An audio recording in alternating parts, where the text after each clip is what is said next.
Hey, if you detect some country blues picking in the song you're about to hear, you're right. Played by one of the finest musical groups in the world. Welcome Bobby Whitlock, Jim Gordon, Carl Radle, and Eric Clapton. Derek and the Dominoes.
Welcome to the Friends of Dan Music Podcast. I'm Dan Miles.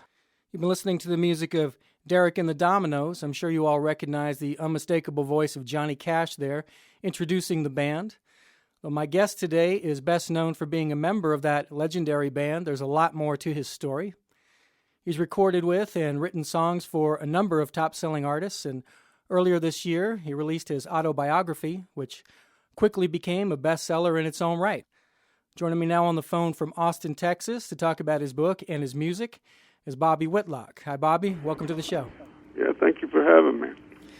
Well, I played that clip of Johnny Cash introducing you because there's a funny story in your book about how you weren't satisfied with how he did it the first time, to the extent that you actually stopped the show and made him do it again. Fortunately, he found that amusing and he didn't mind.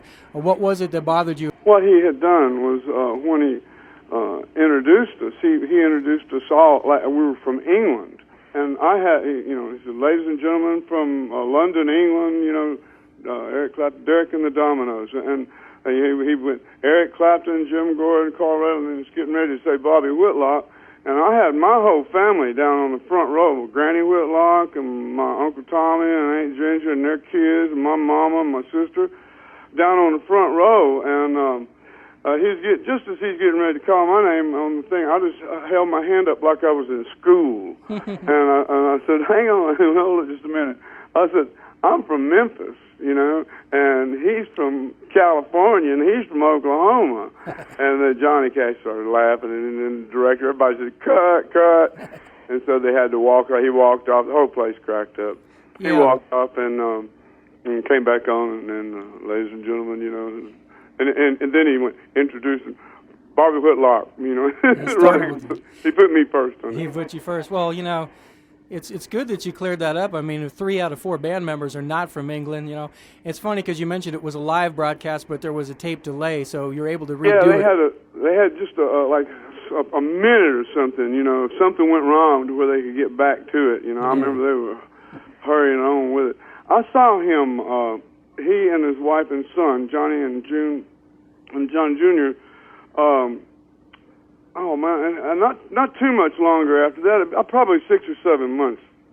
I happened to be in America, the time I'd been living in England, and I happened to be in America, and I was on a flight, and I was sitting there, and there comes Johnny and June and Johnny Jr., and he walked up, and he said, son, this is Mr. Whitlock here. He did my show not long ago. Say hello to Mr. Whitlock. Wow. It was John Jr.'s 9th birthday. I remember him telling me that they were taking him on holiday for his birthday. Yeah, one of the things that's very striking about your book is just how vivid your memory is. The first chapters of your book go into great detail about your family background and a childhood which was marked by poverty. But I want to pick up the story when, as a teenager, your mother in an effort to protect you from an abusive father, drove you to Memphis. She dropped you off downtown and basically told you to find some way to make a life for yourself there, and boy, did you. Yeah, my mom was always real supportive of me and what I was, my abilities, no matter what it was. But so I was pretty much raised by my mom and my grandmothers and my aunts. So I was raised pretty much by women, and my dad was rarely around, and when he was, it wasn't pleasant. But one opportunity, like, she just wanted me to get out of high school. My mother said, if you will just graduate, I want you to graduate, and I will pack your bag for you, and I'll take you to town. And it was the day after my graduation. I went out with a friend of mine that night, as we all do at graduation, and just completely got slammed. And I made it home pretty shaky about 4:30 in the morning, and of course, Mom was up at 6 and making breakfast, and I was there at the table at 7, and she had me this big breakfast with eggs and sausage and bacon and biscuits and a business, and like we didn't, I never had breakfast like that. It was like my last meal, Yeah. I just now thought about that. That was my last meal at home. But after that, I turned around and I noticed that she had this suitcase that she got me for my Christmas, the Christmas before. She had that sitting by the back door. She said, "Let's go. Hurry up, finish your breakfast. Let's go." I said, "What's that?" She said, "Like I said, I'm taking you to town."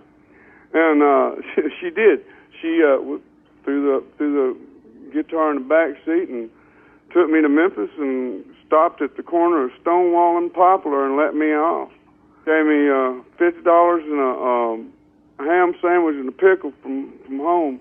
I think it speaks highly of your talent that from that beginning you ended up meeting and ultimately recording with all the great, or most of the great Stax artists of the 60s. I know you were talented, and I'm sure they recognize that, but how did you initially get your toes through the door into that world? They actually got their toes into my door. Well, I had my bands were playing all over Memphis, and it was a good time for music in Memphis. And I was there at the right time, in the mid and late '60s. I mean, it was really a good time for music. And I had a band, and I was doing all, like rock and roll, my rock and roll, soul music, like rock and roll, like the Soul Survivors, Expressway to Your Heart, and Spencer Davis, Give Me Some Lovin', and I'm a Man, and then turn right around and do all like Four Top stuff, And then we were doing all the Stax Volt material as well. I grew up and cut my teeth on real R&B, like chess music, from the chess group. But my music that I heard, I came out of a gospel background, so I was listening to black gospel when I was a boy. So I've been singing the way I sing today all of my life. It's just my voice is more mature than it was then. But we were playing all over Memphis and all over the immediate South, like and down in Mississippi, Jackson, Mississippi, go to schools down there, and then to Little Rock, Arkansas, and Jonesboro, Arkansas, and pretty much that heart of the South there, where I was. And, we didn't venture more than 200-300 miles from home. But every night that we were in town, there was some place to play in Memphis, Tennessee at that point in time. And probably we didn't have but maybe one night off the whole time that I can ever recall playing, because we were always playing. If it wasn't one club down on Southern Avenue, it was a Cabaret Club up at Highland and Southern across from Memphis State University, the University of Memphis it's called now. But there was a place called a Cabaret Club this Greek guy owned, and he was a chef. And we had pretty much a residency there. We could play there any time we wanted. And we're really good at doing what we did. And everybody from Stax, and whenever they had anybody in town as well, they would always come and hear us. And Duck Dunn and Don Nix befriended me and became my first producers and the ones who really were the champions of my cause. And then Steve Cropper came in the scene, and turns out, I would be able to go in. I had the open door policy at Stax. I could go anytime I wanted, and whether anybody was there or not, and I could listen, watch, look, and oh man, I saw Albert King do crosscut saw, and the Staple Singers cut all kinds of stuff at Stax, and I was there. Booker would let me stand by the wall behind his organ, and as long as I didn't say anything, and I swear I watched him moving drawbars to get the different nuances of sound, and I just took that and kind of made it my own, developed my own way of doing things. But they came to me. They came to my door, invited me in their house, the House of Stax, and there I stayed until Delaney and Bonnie came on the scene, and Duck and I can't remember if Don was with him that night or not. I think he was. But they brought Delaney and Bonnie in to see me at the Cabaret Club, and that's when they asked me if I wanted to go to California with them.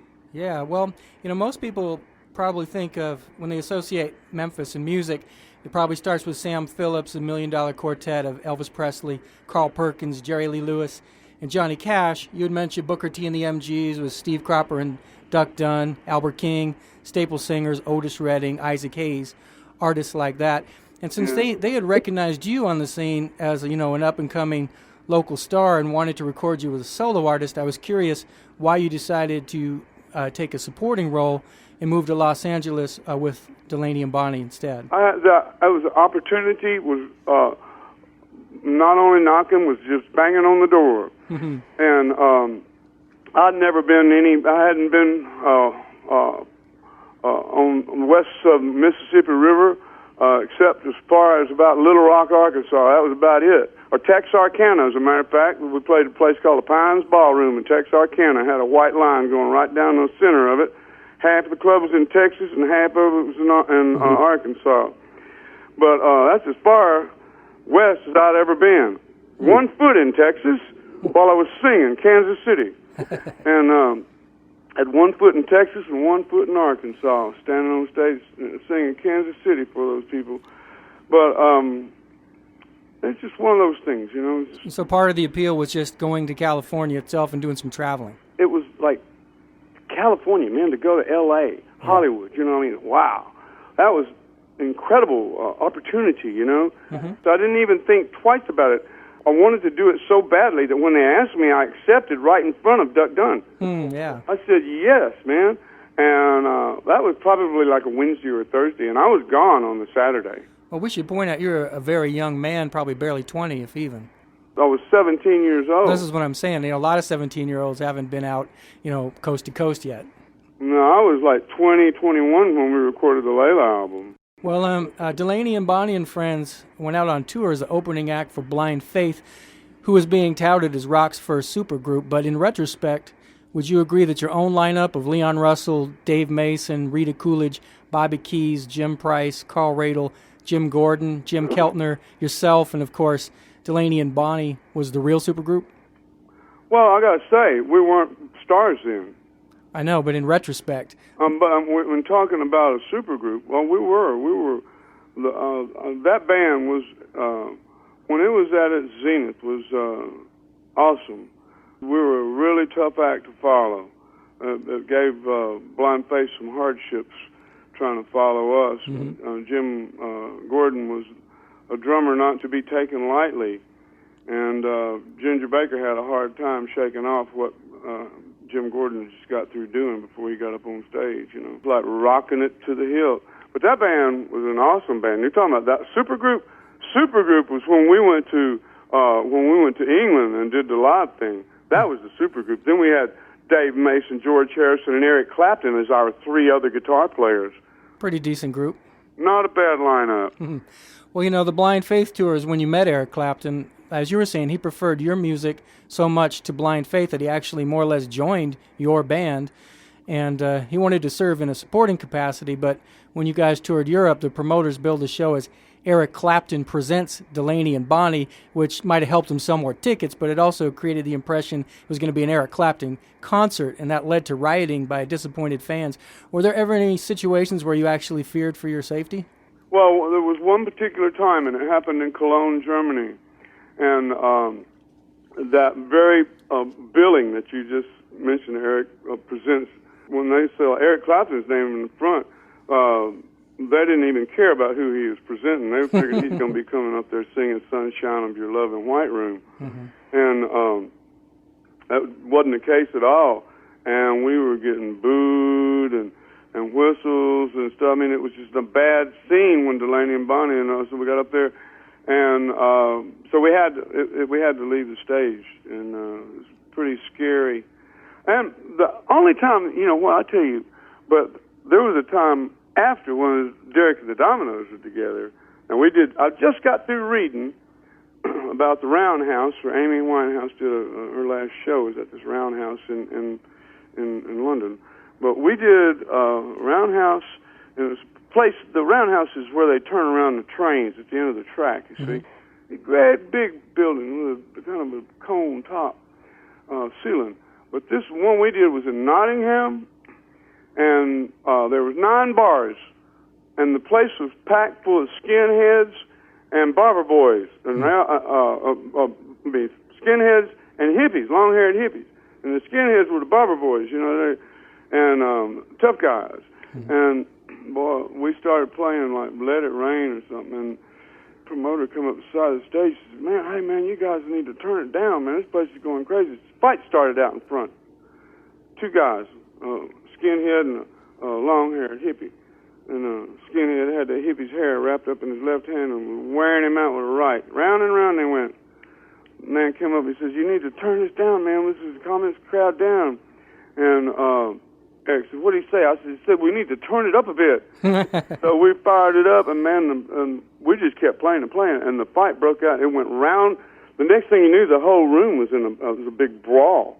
Yeah. And there were probably 600 or 700 people getting it on, and it wound up right back in the front of the stage where we were, and we jumped off the stage in the back, about a 5-foot stage, and the doors were chained. That was the only exit, and the doors were chained shut. And our roadies broke both doors open so we could get out of there. Well, when the rest of the band went on tour with Joe Cocker, you went into the studio with Delaney and Bonnie to record their next album, and you got to work with Little Richard, a rhythm section of Ron Tutt and Jerry Sheff, who ended up working with Elvis for years. And you worked with the guitarist Duane Allman, who, of course, you'd be working again with soon in a different context. And then after that Delaney and Bonnie gig ran its course, you flew to England at the invitation of Eric Clapton to hang out with him. You only planned to stay a short time and then head home, but you found out he was really eager to start a new band with you. So how much did he have to twist your arm to get you to agree to that? When the thing was over with Delaney and them, Cropper, I didn't know what to do. And Steve, I called him, and he said, why don't you call Eric, see what he's up to? And I said, I don't have the money to go over there, even if he isn't doing anything. He said, just call him and just go hang out with him.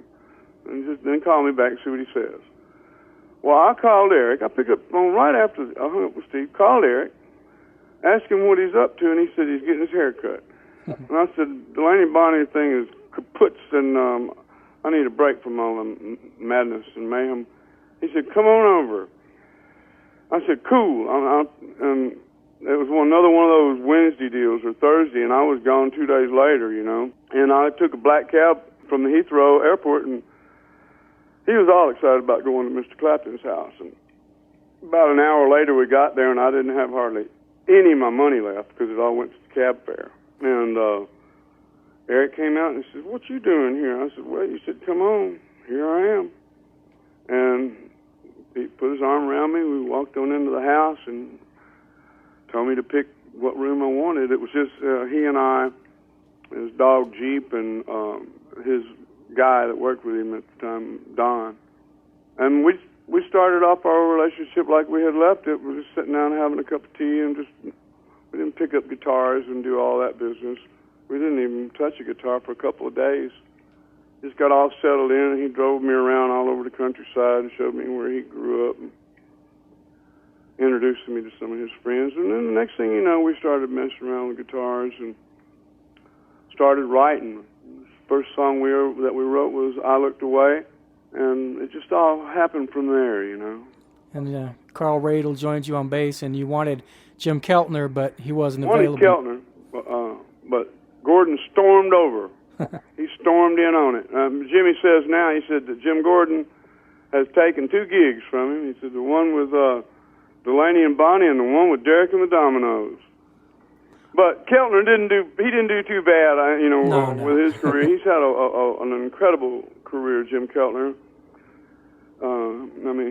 He did, like Imagine and all these great records, He did a lot of work with John Lennon and, of course, many others. Well, speaking of Beatles, before you had a chance to record any of your new songs, George Harrison invited you to play on his All Things Must Pass album, which was recorded at Emi Studios on Abbey Road. That was familiar territory for George, as virtually all the Beatles' music was recorded there, but it was a new environment for you. How did those facilities compare to Stax in L.A.? I didn't think anything about it. Studio's a studio. Right. But Stax was used to be an old movie house, theater house. I mean, the floor in there is just like a movie house. It goes down, Yeah. When you walk into the theater, how it's back, and then you walk down to the front row. Yeah, slopes down. That's the shape of Stax Studios' floor, because it was a theater, an old movie theater. And the control room was back up where the stage would have been, and the screen and all that. So that's where the control room was. It looked out over. So Stax was an old movie house. And when I first went to Stax, they were cutting with 4 channels and had 4 big RCA knobs. And I've seen Cropper many times lay his forearm over those 4 knobs and go to the left, and it fades all 4 of them at the same time. And it went from there on to a 2-track, and then straight from the 2-track, it went to a cutter. And it was all right there, the acetate cutter. I could see it in my mind as I'm telling it. The acetate cutter was 3 feet behind the console. It sounds to me like EMI felt pretty sterile compared to that.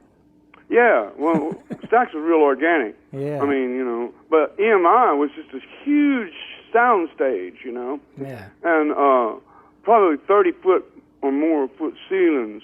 The room was probably 60 by 100.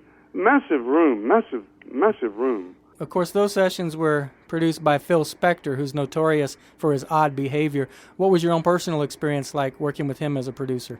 All I remember was there were several things that went down. He was complaining because they wouldn't allow him to bring a gun into England, He never really did get out of the control room. But he was a good guy, and a funny dude, man. They should have been. They recorded all the outtakes and jams and stuff, but they should have had a mic going in the control room, because there's some funny stuff going on in there. But one time when we was listening to after we recorded All Things Must Pass, we was listening back, and I heard this line. It's a. And I whistled it as it was going, and Phil stopped me and said, "Who's that?" And I thought I had done really messed up, And I said, "That was me, just whistling." He said, "Man, we got to do that. Put that on there." And so they set up a mic for me to whistle, and I went out to whistle it. And I said, "What you should really do, man, is get Pete Drake to play pedal steel on this." Well, I'll be damned if 2 days later Pete Drake was there playing my whistles. To All Things Must Pass. Well, that's what happens when you're working with a Beatle and Phil Spector. They make those things happen.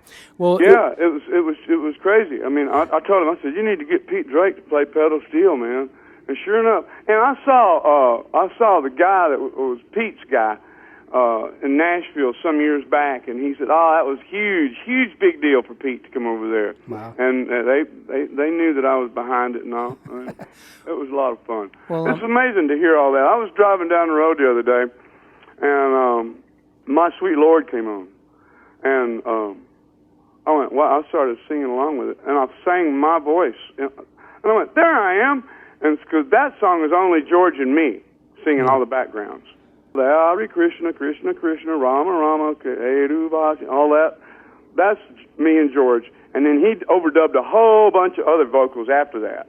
I remember him coming back to Friar Park and was completely wasted, whipped from doing all those background vocals that day. He did all those backgrounds in one day. But that particular song was just George and me. And he had all those different synonyms for God, you know. Hare Krishna, Krishna, Voodoo, Rashna, and all these things. I don't even know them. But, and I'm a Baptist preacher's son, so I mean, all I ever heard was Jesus and God, you know. I didn't know anything about any Krishnas or any of that. But I turned to George once and I said, that's entirely too many gods on this thing here for me. I'll never be able to remember all this. Yeah, well, you know, one of the real surprises for me when I read your book was finding out what you just talked about, because it sounds so full and rich that I'd always assumed it was done by a huge ensemble. To hear that it was only your two voices. What I want to do right now, actually, is pause and play the closing sequence of My Sweet Lord so we can focus on those backing vocals. Let's go ahead and listen to that My Sweet Lord play out. That's fine.